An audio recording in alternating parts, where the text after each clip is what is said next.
Still TMI Monday with yours sincerely, Sonny Duke Okos. And I've got joining me now for the continuation of our discussions on Edo 2020, Christopher Ojekere is a civil society activist and also a public affairs commentator. Many thanks, Chris, for joining us. Good morning, Sonny. We also have with us Comrade Stanley Osaze, is also a civil society activist. Comrade, many thanks for coming on the program. Thank you very much, and good morning, viewers. Osigwe Omoikiroda will be joining this panel in a bit, but let's get the conversation off the ground, looking at another aspect of major contending issue that will help to shape how Edo 2020 go. But let's look at impact made first and foremost, which is on public service reforms. Chris, let me start off with you. What are your thoughts and your perspectives on the gains of public service reforms and how and to what extent these reforms can help to shape Edo 2020? All right, you mean the gains during this administration? Yes. Okay, I think we need to lay a background first. Before this administration, everyone who lived in this state, and especially those who had reasons to interact with the civil service, would tell you that the civil service and workers employed by the civil service suffered from the worst form of neglect that any civil service, suffered in the country. First of all, their workplace condition was second to none in deplorable, condition. Okay. Now, the governor of this state, on a visit to the state secretariat, saw and was appalled by that kind of situation, how deplorable it was. He is on record to have been quoted to say that how do you expect productivity, let alone optimum productivity, of people who work in this kind of environment?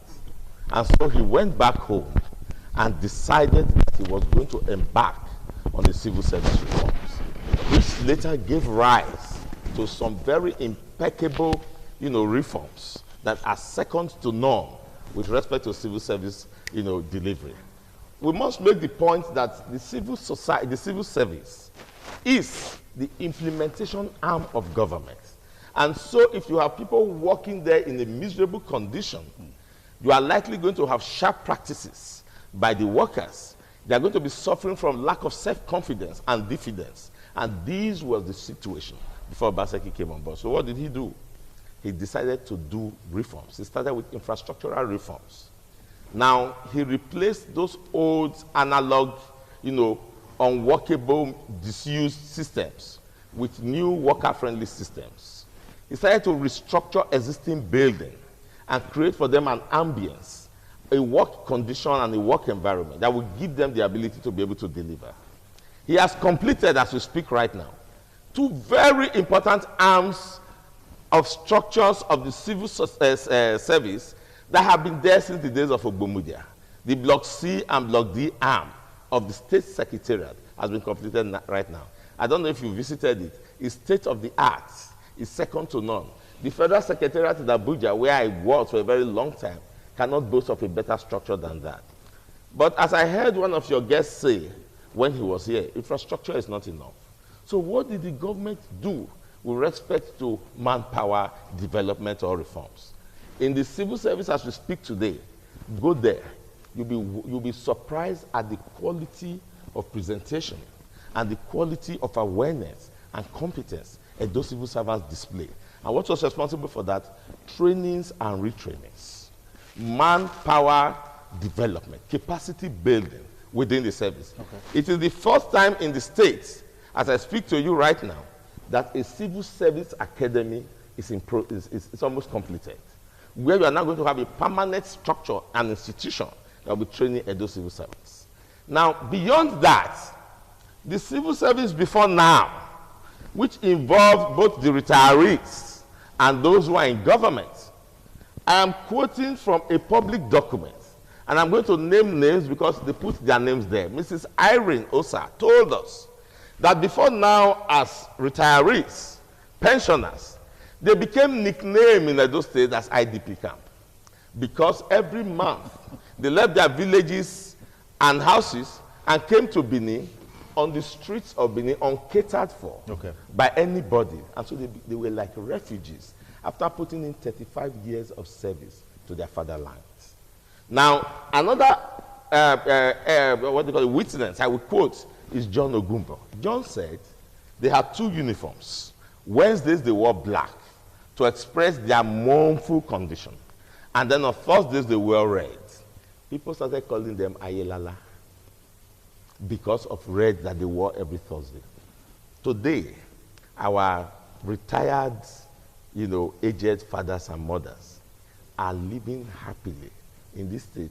In fact, when I saw Helen's picture, she was looking younger than a 40-year-old. So these are impacts of governance on the civil service. I'm giving you reforms on the civil service. Okay. That's from pensioners who have retired. Okay, let me pause you there, Chris. I'll come back to you in a moment. I'll come back to you in a moment. Let me bring Comrade Stanley Osaze into it. What are your thoughts, your perspectives on these reforms, and how have these reforms shaped governance, shaped perspectives of governance? My brother here has been able to give an overview. So the truth of the matter is, what I need to add to it is, apart from all the structures, apart from all the reform that we've identified by this administration, it includes promotion.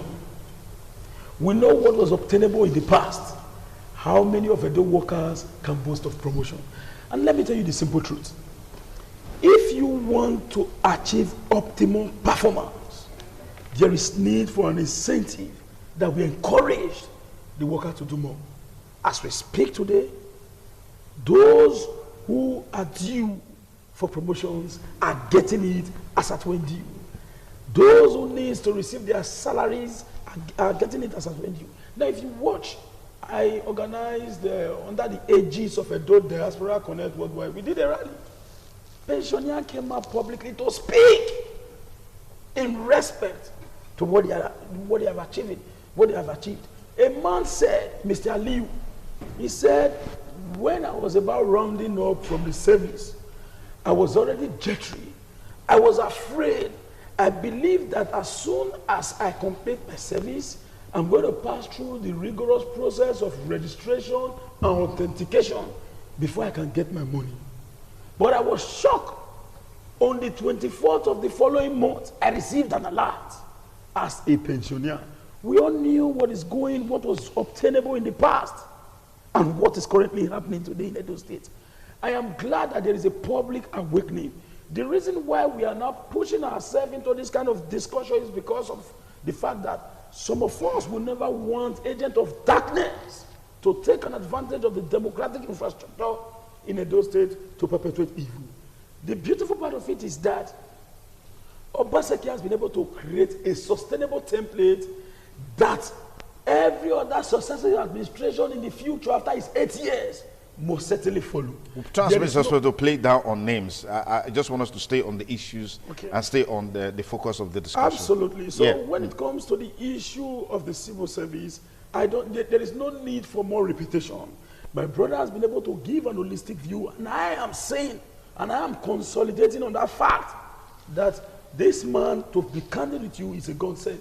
But we are facing a little precarious situation right now in Edo State, because there are some elements that are ganging up based on the fact that maybe there was an agreement within them in the past, and an individual who is now the governor of Edo State is saying, no, I am going to stand to defend the interest of the Ragtag. I am going to stand to defend the interest of the Jektan. I am going to stand to defend the interest of the Olopoloi. But to them, they are saying, no, that is not what ought to be done. We must follow through the previous narrative, and the governor is saying, no, the previous status quo cannot come into play. Let's look for a way to move Edo forward. You could recall that even myself, Comrade Stanley Osaze, who is talking here, I was one of those agitating and fighting against this administration in Edo State on the basis of the fact that the stomach infrastructure, which is the status quo, is not being followed. And in politics, the reason why we play politics for two reasons. Let nobody deceive you. One is to better yourself first. The second is to better the people around you. So, the president of the Federal Republic of Nigeria cannot better the Obo. But Obaseki is telling us now, it is not so. It is to better the people first. Then, the little one that is available can be used to cater for you. So at least to some extent, even if it is difficult for us to adhere strictly to the contemporary ideas, but believe you me, it will help in no small way to skyrocket the door from the realm of subjectivity down to the realm of objectivity. Okay. And I am glad today that we now have a more salubrious economic environment in Edo State, ably orchestrated by His Excellency Governor Godwin Enonhegase Obaseki, and we are standing in support of him. Okay, so let me pause you there. Osigwe Omoihiroda is a public affairs commentator, social media influencer, and also a political analyst. Osigwe, many thanks for joining us on the program. Thank you very much. It's okay. a pleasure being here today. Okay, I'm looking forward to having you on this program about some of the thoughts and views that expressed on the whole of particularly in the 2020. It's just a for us to ventilate further views on some of this. Again, with public service reforms. What are your key opinions about some of the gains that are being showcased as being the fallout of public service reforms? Do these gains meet best practice? As your thoughts? Okay, thank you very much. It's a honor and pleasure hosting me today. Talking about public sector reforms. Public sector reforms is basically about how the government can make deliberate efforts in public service to bring about optimal efficiency, in workforce, in civil service workforce. And so what we have in those cities are actually my relative behind when it comes to public reforms, because I've heard my brothers spoken on what the showcase achievement to say for us. And what they've already said is just about the building, renovating a block of secretariats, for workers. Yes, it might go a long way in giving workers a nice environment for them to be able to, carry out responsibilities. But it goes beyond that. Public responsibility, because we're talking about how we pass the citizens and how to pass people. As our public system has been working optimally, has been efficient. We just talked about the same block of building and houses of few amounts of people. What about capacity development? How many people has Edo State been able to employ in the last 2 years? Edo State probably not sure we've seen different when the ex-chief of staff and others have been able to bring that even the Edo jobs they're talking about has not worked optimally. So we are talking about our educational sector. What reforms have we been able to see in our educational sector? The system has been declining for the past years. We've not been producing a lot of Edo students. They've not been doing their best as it was before. Talk about the healthcare system. What do we have in the healthcare system? As at 4 years ago, we were hoping to have healthcare centers in each of the local governments in the state. We do not have basic healthcare clinics that can be able to cater for our aged people, for anybody. We talked about incentive. What incentive has the government been able to do? Presently, those states have not been open windows to employment, and we are talking of incentive in the government. When you cannot be able to employ people, how can you be able to vouch for promotions? I have so many friends in the civil service. They've been complaining of redundancy in their work. They've been complaining of lack of promotion over these years. So we need to do more. We need to put more concerted efforts so we can be able to see the impact of the reforms. We talked about education, we talked about health. Even in the educational sectors, looked at most of our schools in the rural areas, they have only one principal and the teacher to them. How can they work optimally? What incentives does this teacher have? The classrooms, they are either leaking. We've seen the pulse of the red revolution. We've seen all what we see is just on paper. So we need an holistic approach for public works, which we are presently lacking. I don't see anything else I would say. Also, the difficulties the present government innovating and to blocks the state secretary, and we're happy about that. But we do more than that. We need to bring more to our citizens, of our workers. We need to bring best out of them. We need to bring creativity for them. The lack of the state is lacking. Okay, thank you. Thank you, Sigwe. You talk about government in way on a futuristic path. How do we relate that to the reality? Now we talk about the social academy, which is made not to get to be in reality is business. And you highlight the fact that business employment are made in the system, which means I think people are there will be building more. Let's get your thought on this. Okay, listening to my friend, if I was an outsider, the impression I would have is that Obaseki started from zero level. It means that there weren't governments before Obaseki. Because from his analysis, everything is down and in shambles. And Obaseki has just been there in 4 years. I don't think that's a credit to previous governments, because we should be talking about marks from which Obaseki should be ascending. But to come back to the question, before I come to your question, he's patriotic. He wants to see, other things apart from the block C and D. And I'm happy you remember that I said there's a training school in place.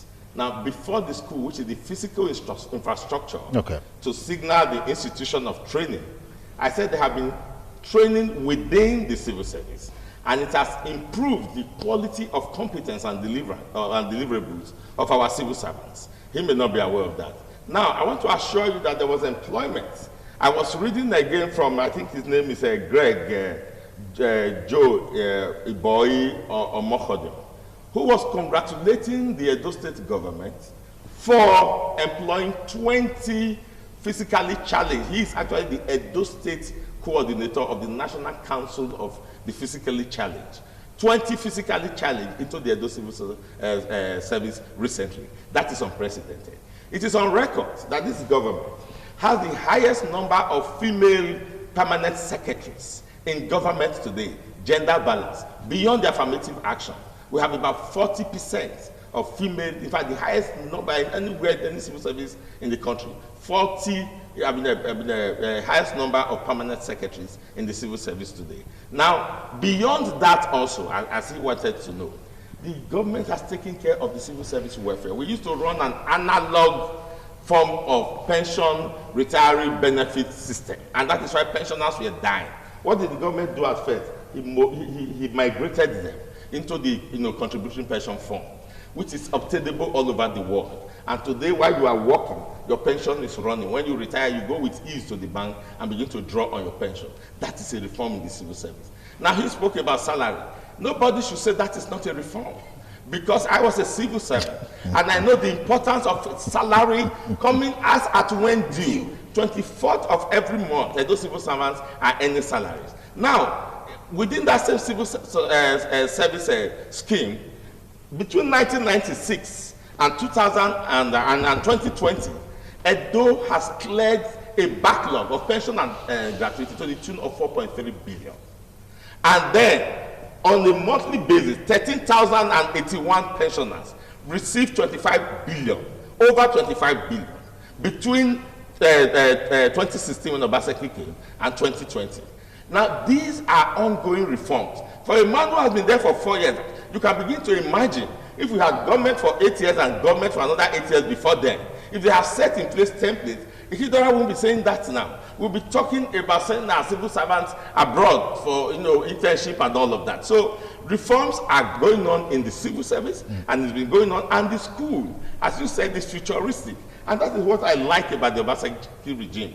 You don't apply knee-jerk solutions to problems. The civil service will always be there. It will outlive Obaseki. And you have to make it competitive and competent. Okay. The only way you can do that is to put an institution in place that will train them. And that is why that is a novel achievement, to have a civil service school in place that will begin to train our civil service. So reforms are there in the civil service. That's so okay.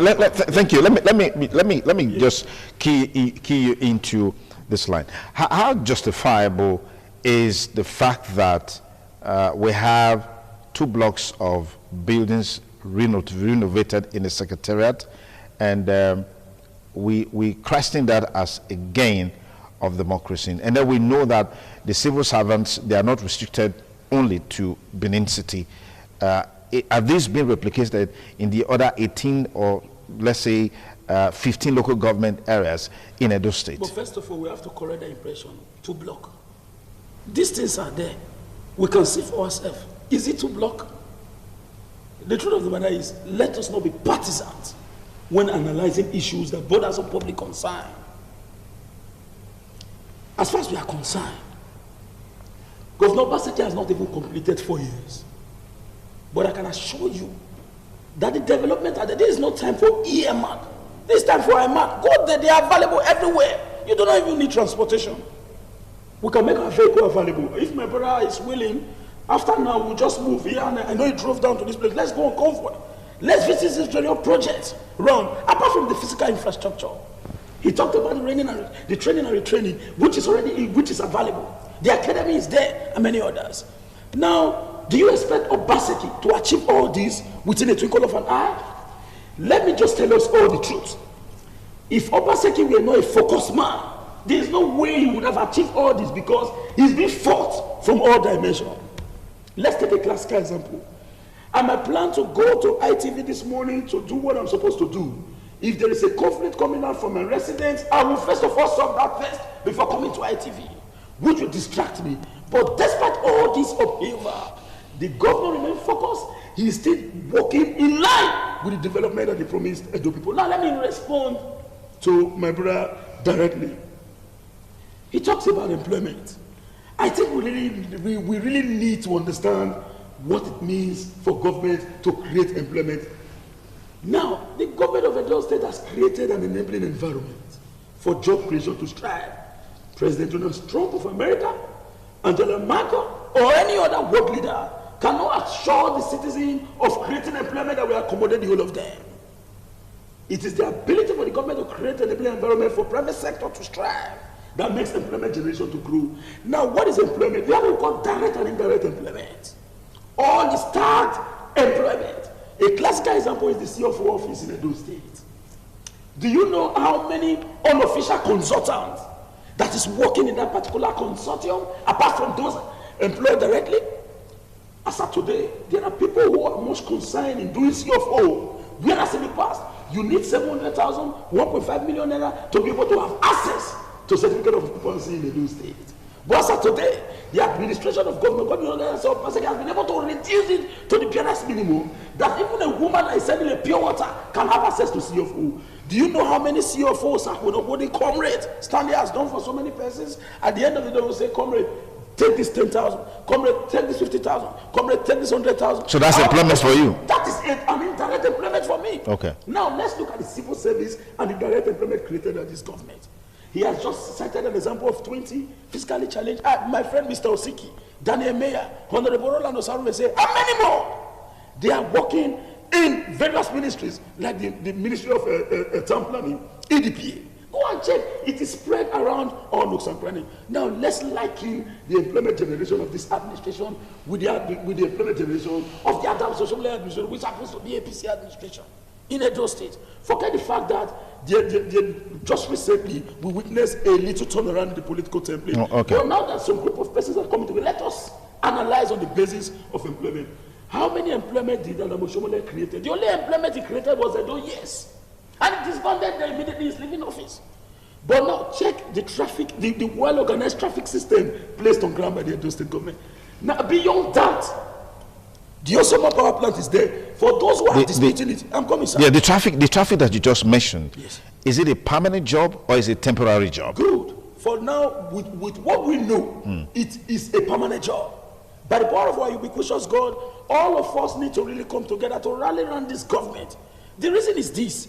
I said, do you know what it takes to openly come out on the media space like to say, I fought him because of stomach infrastructure? Do you think it is easy? Okay. Everybody will come out to tell you, we are standing to agitate for the people. The people. No, none of them cares about the people.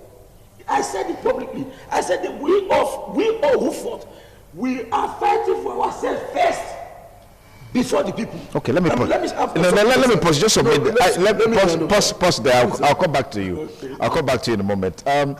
Osigwe, let me get you involved here. I've heard people say, well, if a promise was made for jobs to be created and that promise was fulfilled, then you really wouldn't have any problem trying to explain it away. That the fact that efforts are being made to now distinguish between job creation and job employment or what have you is a reflection of the fact that promise made has not been kept. Do you subscribe to that? Because we're talking about public service reforms. Yes, I definitely subscribe to that 100%. Actually, I thought maybe we could have avoided towing of the line of calling particular names and we've established that, but sometimes, yes. You know, some of us have a way of sleeping. We just sleep away. Yeah. We were talking of employment. Godwin Obaseki, His Excellency Godwin Obaseki told us he was going to provide 200,000 jobs. My friend here is struggling to explain direct and indirect employment. And he has forgotten to tell us that the security situation in Edo State is an all-time high, very alarming. What we have right now, all the kidnappers from Ondo State, from Kogi State, they've all relocated to Edo State. Can you confirm that you're not a police commissioner? No. How do you get that information? No, it is what is in the public domain. Okay. Every day, nobody can travel Ekpoma Road, nobody can travel Auchi Road. We saw the last unfortunate incidents that happened with the former the ex-speaker when he died, Sakamanu. It was a pathetic case. The wife, they were coming to bury the man, and they were kidnapped. These are issues that happen every single day on our road. Why? Because the youths are unemployed, the youths are restive, the youths are idle. Now, you talked about job.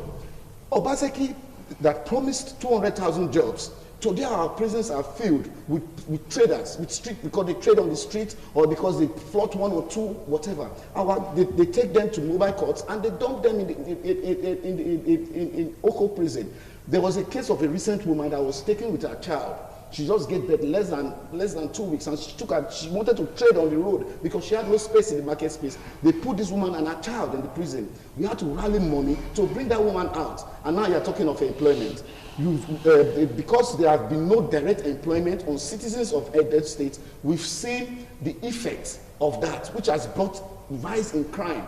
The youths arrested go everywhere. Nobody drives in Benin again from 7:30, 8 o'clock. There's no single nightlife. As at 4 years ago, we could drive all the way from Airport Road down to close to Selusha, you will see street lights. Now nothing like that is working. Even the generators that are supposed to power those street lights have been optioned. Those are facts in the public domain. Take our central hospital, for example. When it was built by the last administration, whatever flaws were there, whether it was completed, it was not completed, it's not supposed to be our concern. Governance is about continuity. Yeah. You are supposed to start, just like you said, if the other one did that, you are supposed to start from where they stopped. Okay. Where did you stop? Okay. Continue from there. But look at the central hospital. Okay. What is happening? Now, you are talking of employment. Look at our ad hoc COVID-19 workers that worked selflessly.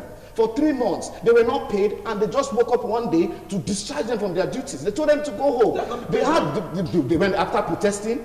Look at our hard hospitals. But we had it be paid. After protesting, it's their money. They protested. If you don't pay them, your blood will be on your neck. Okay, let me pause it there. Let me pause it there. Let me pause it there. It's the TMI. It's the TMI. National Sports Festival. Can I pause you? Thank you. It's the TMI Monday. We'll take a short break. We'll be back to conclude this conversation. Join us again.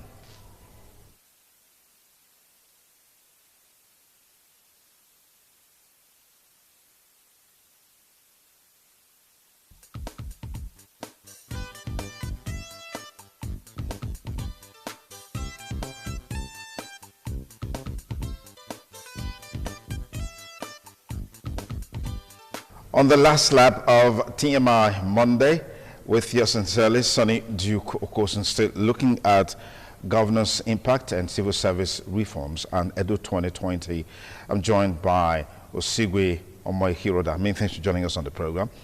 Christopher Ojekere, as well as Comrade Stanley Osaza. And gentlemen, thank you again for coming on the program. So I'd like to get Chris to react to the thoughts that I brought forth a while ago, that the feeling is that if tangible impacts were made in line with the electoral promise of 200,000 jobs, then we shouldn't struggle trying to make the distinction between job creation, job evaluation, and all of those, tiny bits that we try to bring into the conversation. First of all, it is very difficult to respond to people when they make claims in the public space that are obvious lies. You begin to now wonder the credibility of their presentation. For instance, the Edo volunteers who worked under the COVID-19 arrangement have been paid by the state government. And it was said categorically here just now that they have not been paid. Sorry? After the protest. Yes, but you should represent that fact.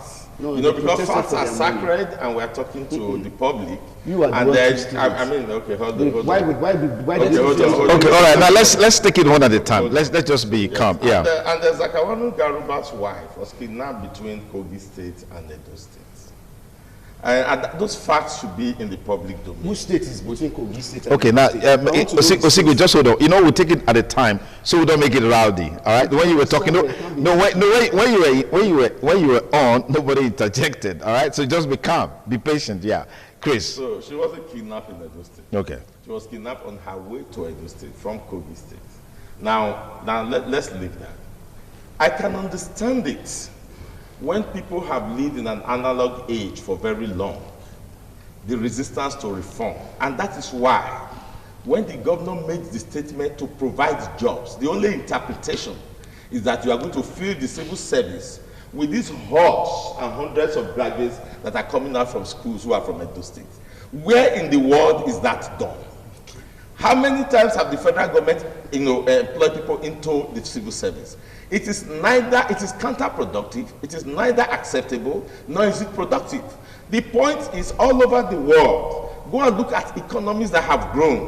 Whether you want to look at the very big ones like Germany, America, Europe, or you want to look like smaller countries like Singapore and so on and so forth. What government does is to provide the enabling environment. As I speak to you, when Obaseki came there, coming from the background from which he came, he understood this.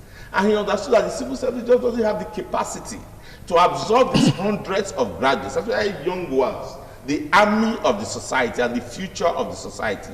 What will you need to do to make sure that these people are not only employable but employed?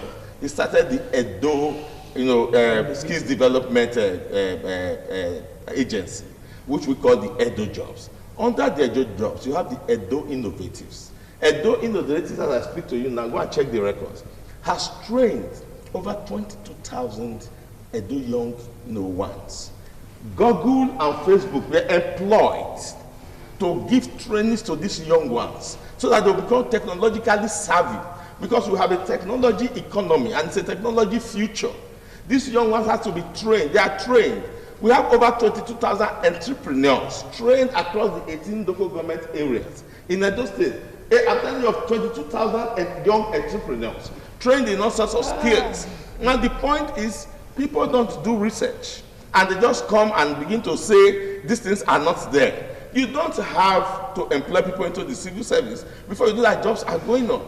The Agripreneur program has employed a lot of youths away. So when we are talking about the distinction between providing jobs and employing into the civil service should not be equated with job production. If you go to the Edo production cluster in Sapler Road, where you have business support groups all clustered together there to begin to exchange ideas on businesses, and where every day you are producing entrepreneurs from that particular place. This is how jobs are created, so that people are not dependent on government. In any case, how much is the revenue of government? What's the wage bill of Edo State today? If you were to employ those people the way you think of it, then government will leave every other sector and spend the entire budget just paying salaries.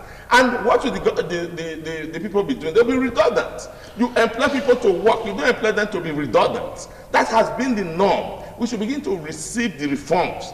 The reform is that young ones must be given skills. Young ones must be trained so that they can be self-dependent. They can themselves become employers. So if you have got the skill on how to build website, for instance, you don't have to use it in Edo State. But that skill remains with you for life. You can go to Abuja and use it. You can go to Port Harcourt and use it. That's what we are talking about. And for every one of those young entrepreneurs, everybody they employ, either to help them know how to, if you are a photographer, for instance, and you are involved in digital photography, you are going to need an editor to help you do your editing. That's employment. If you employ the editor to do that, you have employed one person. It's a multiplier effect. So what government does is to create skill. The question is there an Edo Skills Development Agency in place? There is. Go to ICE Road if you want to see a physical structure, because they seem to be concerned about physical structure. Go and see what those boys are doing there. Are there youths who have enrolled for Edo job? 150,000 of them are up and running in Edo State. So these things, are they not realities? There. So it's not a matter of saying, the government has not done. The government has done that. And what we should be doing is, now every time they're talking of Obaseki, I just sit down and say, well, it's people's knowledge of economics. This is 4 years of administration. When the federal government came into being in 2016, when Obaseki came, after about 3 months, Buhari started complaining. And from that time, we cannot point to one APC contribution to the national economy. What was his complaint? He said dollar has fallen from the benchmark to almost half of what they had projected. And so the APC government crumbled. But this is a creative government who have not owed salary in those 4 years. I am aware that the debt incurred from the overinflated airport road construction and the overinflated Ekenwa road construction and the overinflated Kwakwabaram road construction, the government is still paying that. in this falling economy. Okay, now I want us to stay on course. Him as if he has been there I want us to stay on course, Christopher. Let me. I'm saying. Yeah, let me. It's a holistic thing. Yes, let me bring you in.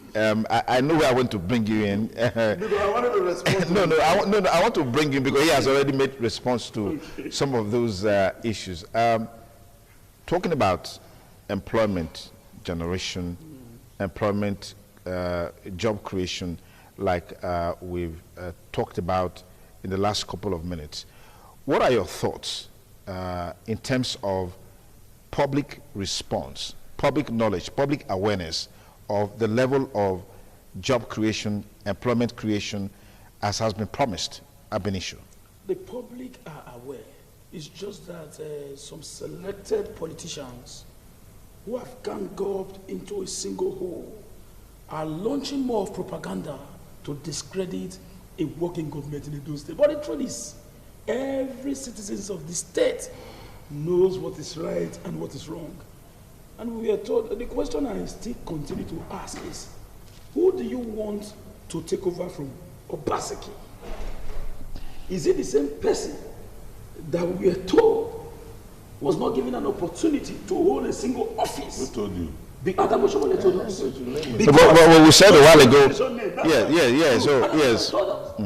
that he refused to place him in an office where money is because he can steal within the twinkle of an eye. He was interviewed by Swain Okimbaloye. He said this same man was against Ayamu effortlessly. That was it. But we have a rule here that we've established. Okay. No mention because he hasn't mentioned any name since. Yes. In the public let it be there. Let it be in the public domain there. Let it be there. So if my respected brother is coming out here to say all this, maybe he has inherited the line effortlessly idea. Now let me go directly to the issue. Now, in Edo State, under Adam Oshomole administration, the first ever Courtism Security Summit was organized. When you talk about security, as the first ever was organized. During that period, when you have conflicting situation in occultic activity, the government called them and paid them to relax, which now gave them the encouragement to say, now you can get money from war, continue to clash. That is that. Then he raised an issue about market women being jailed. I begin to wonder, because of the fact that a woman wants to say and make gain, you are taking over public right of way. The students who are coming from school, who close from school, have no other opportunity to walk through the pedestrian walkway. They now begin to drag the carriageway with vehicle. If peradventure the vehicle struck down the student, a woman will be celebrating gain, whereas a family will be aggrieved because of the death of their family members. I think if we want Edo State to be okay, we should not going to celebrate mediocrity and lawlessness. That is that again, that dimension. And I want us to understand something. As far as we are concerned, Edo is for all of us, regardless of your political affiliation, because with the way we are analyzing here, I know we have interest, but I cannot say he has interest like him. But the both of us here, we have interest. He is supporting APC. I am supporting Governor Obaseki and PDP the same way. So even if we are supporting all this, let us be sincere. Pastor Sergei Zeyamopuli told us that Adam Oshomole received the sum of 1.4 trillion naira in government, which was the largest amount of money according to him, right from Bende State, from Midwest to Bende and to Edo State. The question is, why on earth will our pensioners still be dying under that same administration? Okay, my time is up, gentlemen. No, my time is, yes, and just anchor the point because I need to get him to respond. Yes, anchor the point. So, in a nutshell, we as a people should be able to understand. He said something about the road construction of Airport Road, not just only Airport Road, Uronigbe Road. The whole contractor who bid dead for such contract, bid dead within the range of 4.8 billion. A contractor that never bid Setraco was given that contract because of 8 billion. What happens to the 3.2 billion? Okay. So the truth of the matter is simple. When we are discussing, let us be factual, Let us be sincere. Let us not be judging matter on the basis of sentiment. Okay, Osigwe, let me get your final thoughts on that. Just hope you won't trigger another round of discussion because my time is up. Yeah, quickly. He will respond. Yes. Okay, good. Yes. First of all, I will talk about the agripreneur scheme which you mentioned. They might not be aware that last week the farmers, they protested in Abuja over non-payment of their produce. Protest. No, just hold on now, please. Can we, you had your chance. Yes. No, you had a, now you had Stanley, hold on. You had Stanley. No, hold on. You had your chance. No, hold on. Yes. You said an APC. You said you are. Yeah, no, just hold on. No, Osigwe, okay. Just maintain your cool and your calm. Yes. So that agripreneur scheme, what happened? These people, it's like a cluster scheme which Obaseki campaign, which involves the CBN and the other NASA also. It involves giving farmers, indigenous farmers, money to land to cultivate their products and give them a loan. Now, Obaseki secured loans over multi-billions for these farmers from the CBN. I do not want to. No, you should not be. Stanley, just hold on a moment, please. Hold on a moment. We'll end this discussion now. I will end this discussion now if you don't maintain your calm. No, hold on. Yes, please go on. No. Now this one is Hold on, please. Let us bring that information. Stanley, if we'll end this discussion now, please hold it. Yeah. These farmers specifically are querying the government over 3.5 billion of this loan. I don't know the total amount that was from the CBN. Yes. From the CBN. Okay. Calm down. Now just go on. I don't know the total amount released from the CBN. Yeah. But you are saying the money came from CBN. Yes. But you can't lay handle on the exact amount. Okay. Those farmers that had a 3.5 billion scheme with agripreneur scheme with the government, they found for 9 months they produce rice, they produce maize and everything. Government takes their normally how the scheme works is that government takes your produce, give it to the people, sell it for you, then bring a flat rate for the amount of your produce. Okay. Till now, over 9 months, government has not paid those people their produce after selling their goods. Okay, maybe they are working on it. Whatever. Yeah. We talked about ICE. That ICE, Advanced Institute of Continuous Learning that we have there, has been totally ruined by this government. Obaseki renovated just a wing and called it an innovation or that nothing is happening. If you go there, you would cry. It is an answer. When we finish, we'll go there. Don't interrupt my business. All right, go on. Now, we talked about traders. What is government? What is government? We're talking about sympathy, empathy. The whole Edo State right now has the highest people jailed, not because they committed crime, but because they traded on street. Because they traded on street or walkway, right? These people now are classified as ex-convicts because a pregnant woman went to trade on the walkway. On the walkway. Yeah. And now these goods that are being seized, the task force employed by Obaseki consider these goods for their personal selfish interest and they take it to their own. Okay, all right, gentlemen. My point is my time is. The state has not witnessed any impact. There's no reforms going on in the civil service of anything. Okay. All we see are cosmetic projects from Obaseki's government trying to. All right, thank you, gentlemen, for your time. It's a delight for to have us here this morning.